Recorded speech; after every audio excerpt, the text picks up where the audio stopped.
پاکستان تحریک انصاف بنا کے وہ ایک تھرڈ پارٹی اور آج کی سب سے موسٹ پاپولر پارٹی بنا لیتا. لیکن اس کی پارٹی جس نے یہ ثابت کیا کہ ایک نان فیملی نان مرسی پارٹی جو ہے وہ اوپر آ سکتی ہے, اس کے باوجود بھی آپ لوگوں کو عقل نہیں آ رہی.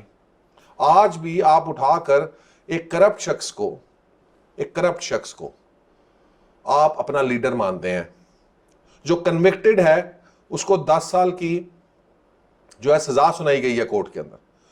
اور اگر یہ بھی کرپشن نہیں ہے اور یہ بھی کنوکشن نہیں ہے اور یہ بھی سیاسی ہے, تو بھائی جان آپ نے کہیں تو لائن ڈرا کرنی ہے کہ ہم نے اس لیول آف غیرت اپنی اتنی حد تک ختم کر دینی ہے کہ جو بھی کوئی چیز ہو ہم اس کو ماننے سے انکار کر دیں کہ نہیں ہم نے تو یہ کیا ہی نہیں, ہمارا لیڈر تو یہ کر نہیں سکتا, یہ جھوٹے الزام ہیں, یہ جھوٹے دعوے ہیں, یہ جھوٹی چیزیں. دیکھیں اگر آپ نے اس پاکستان کو بچانا ہے تو آپ کو کئی لائن ڈرا کرنی پڑے گی.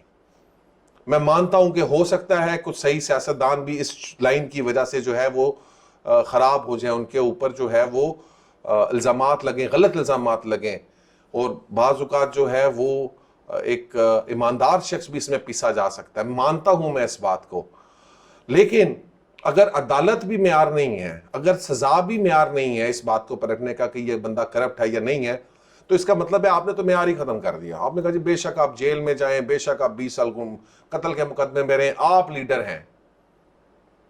ایک پیپلز پارٹی کا ایم این اے جس نے قتل کے مقدمے میں ملوث ہے, جو قاتل ہے وہ ایم این اے ہے.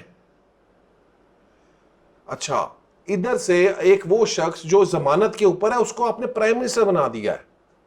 دوسرا جو اس کا بیٹا جو خود بھی ضمانت کے اوپر ہے اس کو آپ چیف منسٹر بنانا چاہتے ہیں. یہی رونا ہم رو رہے ہیں.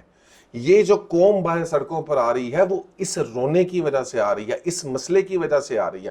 کیا آپ ان کے علاوہ کوئی اور اچھا شخص نہیں تھا جس کی ہسٹری صاف ہو, جس کی ہسٹری شفاف ہو, جس کو پاکستان مسلم لیگ نون کے اندر ایک پریزیڈنٹ شپ میں ڈالا جائے, جو اپنی ایمانداری کے بارے میں جس کے بارے میں کوئی لوگ شک نہ کر سکے؟ تو آپ کیا سمجھتے ہیں کہ اگر آج آپ ایک ایماندار شخص کو پاکستان کا پرائم منسٹر بنا دیتے تو کیا آپ کے خیال میں آج جو عمران خان کی تحریک جس طرح سے چل رہی ہے, جو آگے چلنے جا رہی ہے, کیا عمران خان یہ تحریک لا سکتا تھا؟ نہیں لا سکتا تھا.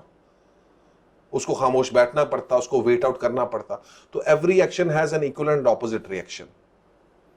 تو معاملہ میرا یہ ہے کہ جی کہ آپ تمام لوگ جو ایم این ایز ہیں, جو منسٹرز ہیں, جو بڑی بڑی گاڑیوں میں پھرتے ہیں, جو اپنے آپ کو قانون سے بالا تر سمجھتے ہیں, اس پاکستان کو خراب کرنے میں صرف اور صرف جو ہے وہ سیکرٹ کوئی اور وہ پیچھے سے بیک ڈور کسی ہاتھوں کا ہاتھ نہیں ہے.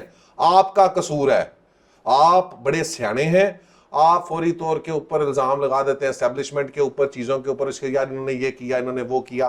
وہ ہمیں سیاست نہیں کرنے دیتے, جبکہ آپ خود سے کرپٹ فیملیز کو سامنے رکھ کے ان کو سامنے لاتے ہیں, انہی کو ووٹ دیتے ہیں, انہی کی پروموشن کرتے ہیں, اور ان کے پیچھے پیٹ پیچھے ہی آپ خود کرپشن میں ہر چیز کے اندر شامل ہوتے ہیں.